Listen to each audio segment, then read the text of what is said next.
Hi friends, ഞാൻ Anilkumar. Life is PSC കോച്ചിങ്ങിൻ്റെ പുതിയൊരു എപ്പിസോഡിലേക്ക് ഏവർക്കും സ്വാഗതം. ഖാദി ബോർഡ് LDC എക്സാമിനോടനുബന്ധിച്ചുള്ള എക്സാം ഓറിയൻറ്റഡ് ക്ലാസ്സുകളുടെ പാർട്ട് 4 ആണ് ഇന്നത്തെ എപ്പിസോഡിൽ ഉൾപ്പെടുത്തിയിരിക്കുന്നത്. ഇതിൻ്റെ പാർട്ട് 3 മുകളിലെ ഐ ബട്ടൺ ക്ലിക്ക് ചെയ്താൽ നിങ്ങൾക്ക് കാണാവുന്നതാണ്. നമുക്ക് ക്ലാസ്സിലേക്ക് കടക്കാം. അതിനു മുമ്പായി ഒരു കാര്യം ഓർമ്മിപ്പിക്കുന്നു. എൻ്റെ ക്ലാസ്സുകൾ നിങ്ങൾ ആദ്യമായിട്ടാണ് കാണുന്നതെങ്കിൽ വീഡിയോയ്ക്ക് താഴെയുള്ള സബ്സ്ക്രൈബ് ബട്ടൺ ക്ലിക്ക് ചെയ്യൂ. അതോടൊപ്പമുള്ള ബെല്ലൈക്കൺ കൂടി എനേബിൾ ചെയ്താൽ എൻ്റെ ക്ലാസ്സുകളുടെ നോട്ടിഫിക്കേഷൻ നിങ്ങൾക്ക് ലഭിക്കുന്നതായിരിക്കും. PSC പരീക്ഷകളിൽ ഒരുപാട് തവണ ആവർത്തിച്ച് ചോദിച്ചിട്ടുള്ളൊരു ചോദ്യമാണ് ഇന്ത്യയുടെ ആദ്യ ചാന്ദ്ര പര്യവേഷണമായ ചന്ദ്രയാൻ 1 വിക്ഷേപിച്ചത് എന്നാണെന്ന്. 2008 ഒക്ടോബർ 22. ഇന്ത്യയുടെ ആദ്യ ചാന്ദ്ര പര്യവേഷണമായ ചന്ദ്രയാൻ 1 വിക്ഷേപിച്ചത് 2008 ഒക്ടോബർ 22-നാണ്. ചന്ദ്രയാൻ 1 ഭ്രമണപഥത്തിലെത്തിയത് 2008 നവംബർ 8-നാണ്. ചന്ദ്രയാൻ 1 ഭ്രമണപഥത്തിൽ എത്തിയത് 2008 നവംബർ 8-നാണ്. ചന്ദ്രയാൻ 1-ലെ മൂൺ ഇമ്പാക്റ്റ് പ്രോബ് എന്ന ഉപകരണം ചന്ദ്രനിൽ ഇറക്കിയത് എന്നാണ്. 2008 നവംബർ 14.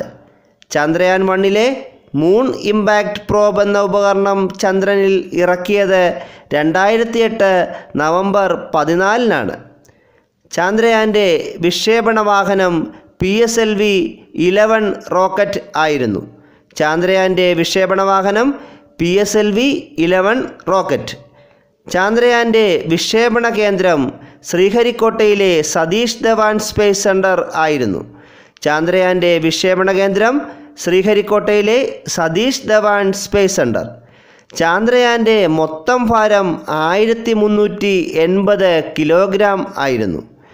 ചന്ദ്രയാൻ വിക്ഷേപണ സമയത്തെ ISRO chairman G Madhavan Nair ആയിരുന്നു. ചന്ദ്രയാൻ വിക്ഷേപണ സമയത്തെ ISRO chairman G Madhavan Nair. Chandrayaan 1-ൻ്റെ പ്രോജക്റ്റ് ഡയറക്ടർ M അണ്ണാദുരൈ ആയിരുന്നു.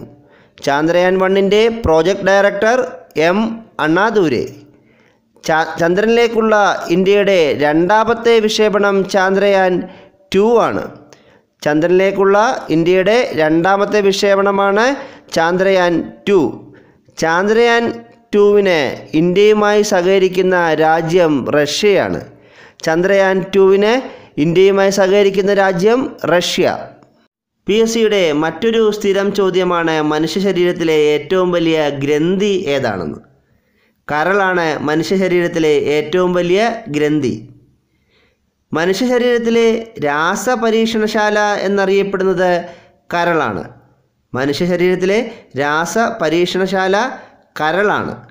ശരീരത്തിൽ യൂറിയ നിർമ്മാണം നടക്കുന്ന അവയവവും കരൾ തന്നെയാണ്. ശരീരത്തിൽ യൂറിയ നിർമ്മാണം നടക്കുന്ന അവയവം കരളാണ്. അമിത മദ്യപാനം മൂലം കരളിലെ കോശങ്ങൾക്കുണ്ടാകുന്ന ജീർണാവസ്ഥ ലിവർ സിറോസിസ് എന്നാണ് അറിയപ്പെടുന്നത്. അമിത മദ്യപാനം മൂലം കരളിലെ കോശങ്ങൾക്കുണ്ടാകുന്ന ജീർണാവസ്ഥയാണ് ലിവർ സിറോസിസ്. മദ്യത്തോടുള്ള അമിതമായ ആസക്തി അറിയപ്പെടുന്നത് ഡിപ്സോമാനിയ എന്നാണ്. മദ്യത്തോടുള്ള അമിതമായ ആസക്തിയാണ് ഡിപ്സോമാനിയ. കരൾ ഉൽപ്പാദിപ്പിക്കുന്ന ദഹനരസം പിത്തരസമാണ്. കരൾ ഉൽപ്പാദിപ്പിക്കുന്ന ദഹനരസമാണ് പിത്തരസം. മനുഷ്യ ശരീരത്തിൽ ഏറ്റവും അധികം താപം ഉൽപ്പാദിപ്പിക്കുന്ന അവയവം കരളാണ്. ഹെപ്പറ്റൈറ്റിസ് അഥവാ മഞ്ഞപ്പിത്തം ബാധിക്കുന്ന അവയവവും കരൾ തന്നെയാണ്. ഹെപ്പറ്റൈറ്റിസ് അഥവാ മഞ്ഞപ്പിത്തം ബാധിക്കുന്ന മനുഷ്യ ശരീരത്തിലെ അവയവം കരളാണ്. മറ്റൊരു മുൻവർഷ ചോദ്യമാണ് ഖാന പക്ഷിസങ്കേതം സ്ഥിതി ചെയ്യുന്ന സംസ്ഥാനം ഏതാണ്? രാജസ്ഥാൻ. രാജസ്ഥാനിലാണ് ഖാന പക്ഷിസങ്കേതം സ്ഥിതി ചെയ്യുന്നത്. ഇതിനോട് അനുബന്ധമായ മറ്റു ചില ചോദ്യങ്ങളാണ് തട്ടേക്കാട് പക്ഷിസങ്കേതം സ്ഥിതി ചെയ്യുന്ന ജില്ല ഏതാണ്? എറണാകുളം. എറണാകുളം ജില്ലയിലാണ് തട്ടേക്കാട് പക്ഷിസങ്കേതം സ്ഥിതി ചെയ്യുന്നത്. കുമരകം പക്ഷിസങ്കേതം സ്ഥിതി ചെയ്യുന്നത് കോട്ടയം ജില്ലയിലാണ്. കോട്ടയം ജില്ലയിലാണ് കുമരകം പക്ഷിസങ്കേതം സ്ഥിതി ചെയ്യുന്നത്. കേരളത്തിലെ ഏറ്റവും ചെറിയ പക്ഷിസങ്കേതമായ മംഗളവനം പക്ഷിസങ്കേതം സ്ഥിതി ചെയ്യുന്നത് എറണാകുളം ജില്ലയിലാണ്. മംഗളവനം എറണാകുളം ജില്ലയിൽ. മേലേപ്പാട് പക്ഷിസങ്കേതം സ്ഥിതി ചെയ്യുന്നത് ആന്ധ്രാപ്രദേശിലാണ്. മേലേപ്പാട് പക്ഷിസങ്കേതം ആന്ധ്രാപ്രദേശ്. സലീം അലി പക്ഷിസങ്കേതം സ്ഥിതി ചെയ്യുന്നത് ഗോവയിലാണ്. സലീം അലി പക്ഷിസങ്കേതം ഗോവയിലാണ്. രംഗൻതിട്ടു പക്ഷിസങ്കേതം സ്ഥിതി ചെയ്യുന്നത് കർണാടകയിലാണ്. രംഗൻതിട്ടു പക്ഷിസങ്കേതം കർണാടക. വേടൻതിങ്കൽ പക്ഷിസങ്കേതം സ്ഥിതി ചെയ്യുന്നത് തമിഴ്നാട്ടിലാണ്. വേടൻതങ്കൽ പക്ഷിസങ്കേതം സ്ഥിതി ചെയ്യുന്നത് തമിഴ്നാട്ടിലാണ്. PSCയുടെ മറ്റൊരു ആവർത്തന ചോദ്യമാണ് ഇന്ത്യയിലെ ഏറ്റവും വലിയ ശുദ്ധജല തടാകം ഏതാണെന്ന്. ജമ്മു കാശ്മീരിലെ വൂളാർ തടാകമാണ് ഇന്ത്യയിലെ ഏറ്റവും വലിയ ശുദ്ധജല തടാകം.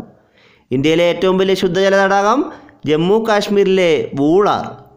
ഇന്ത്യയിലെ ഏറ്റവും വലിയ തടാകം ചോദിച്ചാൽ അത് ഒഡീഷയിലെ ചിൽക്ക തടാകമാണ്. ഇന്ത്യയിലെ ഏറ്റവും വലിയ തടാകം ഒഡീഷയിലെ ചിൽക്ക തടാകം. ഇന്ത്യയിലെ ഏറ്റവും വലിയ ലവണജല തടാകം ഒഡീഷയിലെ ചിൽക്ക തടാകം തന്നെയാണ്. ഇന്ത്യയിലെ ഏറ്റവും വലിയ ലവണജല തടാകം ഒഡീഷയിലെ ചിൽക്ക തടാകം. സഞ്ചാരികളെ ധാരാളമായി ആകർഷിക്കുന്ന ജമ്മു കാശ്മീരിലെ തടാകമാണ് ദാൽ തടാകം. സഞ്ചാരികളെ ധാരാളമായി ആകർഷിക്കുന്ന ജമ്മു കാശ്മീരിലെ തടാകമാണ് ദാൽ തടാകം. ദാൽ തടാകത്തിലെ ഹൗസ് ബോട്ടുകൾ അറിയപ്പെടുന്നത് ഷിക്കാര എന്ന പേരിലാണ്. ദാൽ തടാകത്തിലെ ഹൗസ് ബോട്ടുകൾ അറിയപ്പെടുന്നത് ഷിക്കാര എന്ന പേരിലാണ്. പൂക്കോട്ട് തടാകം സ്ഥിതി ചെയ്യുന്ന കേരളത്തിലെ ജില്ല വയനാടാണ്. പൂക്കോട്ട് തടാകം സ്ഥിതി ചെയ്യുന്ന കേരളത്തിലെ ജില്ല വയനാടാണ്. മറ്റൊരു പ്രധാന മുൻവർഷ ചോദ്യമാണ് ആസാമിൻ്റെ ദുഃഖം എന്നറിയപ്പെടുന്ന നദി ഏതാണ്? ബ്രഹ്മപുത്ര. ആസാമിൻ്റെ ദുഃഖം എന്നറിയപ്പെടുന്നത് ബ്രഹ്മപുത്ര നദിയാണ്. ബംഗാളിൻ്റെ ദുഃഖം എന്നറിയപ്പെടുന്നത് ദാമോദർ നദിയാണ്. ബംഗാളിൻ്റെ ദുഃഖം ദാമോദർ നദി. ബീഹാറിൻ്റെ ദുഃഖം എന്നറിയപ്പെടുന്ന നദി കോസി നദിയാണ്. ബീഹാറിൻ്റെ ദുഃഖം കോസി നദി. ഒറീസയുടെ ദുഃഖം എന്നറിയപ്പെടുന്നത് മഹാനദിയാണ്. ഒറീസയുടെ ദുഃഖം മഹാനദിയാണ്. ചൈനയുടെ ദുഃഖം എന്നറിയപ്പെടുന്നത് ഹൊയാങ്ഹോ നദിയാണ്. ചൈനയുടെ ദുഃഖം എന്നറിയപ്പെടുന്ന നദി ഹൊയാങ്ഹോ. ചുവന്ന നദി എന്നറിയപ്പെടുന്നത് ബ്രഹ്മപുത്ര നദിയാണ്. ചുവന്ന നദി എന്നറിയപ്പെടുന്നത് ബ്രഹ്മപുത്ര നദിയാണ്. വൃദ്ധഗംഗ എന്നറിയപ്പെടുന്നത് ഗോദാവരി നദിയാണ്. വൃദ്ധഗംഗ എന്നറിയപ്പെടുന്നത് ഗോദാവരിയാണ്. ദക്ഷിണഗംഗ എന്നറിയപ്പെടുന്നത് കാവേരിയാണ്. ദക്ഷിണഗംഗ എന്നറിയപ്പെടുന്നത് കാവേരി. അർദ്ധഗംഗ എന്നറിയപ്പെടുന്നത് കൃഷ്ണ നദിയാണ്. അർദ്ധഗംഗ എന്നറിയപ്പെടുന്നത് കൃഷ്ണ നദിയാണ്. ഗോവയുടെ ജീവരേഖ എന്നറിയപ്പെടുന്നത് മണ്ഡോവി നദിയാണ്. ഗോവയുടെ ജീവരേഖ എന്നറിയപ്പെടുന്നത് മണ്ഡോവി നദിയാണ്. സിക്കിമിൻ്റെ ജീവരേഖ എന്നറിയപ്പെടുന്നത് ടീസ്റ്റ നദിയാണ്. സിക്കിമിൻ്റെ ജീവരേഖ ടീസ്റ്റ നദി. ആന്ധ്രാപ്രദേശിൻ്റെ ജീവരേഖ എന്നറിയപ്പെടുന്നത് ഗോദാവരി നദിയാണ്. ആന്ധ്രാപ്രദേശിൻ്റെ ജീവരേഖ എന്നറിയപ്പെടുന്നത് ഗോദാവരി നദിയാണ്. കൂടുതൽ എക്സാം ഓറിയൻറ്റഡ് ക്ലാസ്സുകളുമായി ഞാൻ വീണ്ടും വരുന്നതായിരിക്കും. എൻ്റെ ക്ലാസ്സുകൾ നിങ്ങൾക്ക് ഇഷ്ടമാകുന്നുവെങ്കിൽ ചാനൽ സബ്സ്ക്രൈബ് ചെയ്യൂ, ഷെയർ ചെയ്യൂ. Thank you.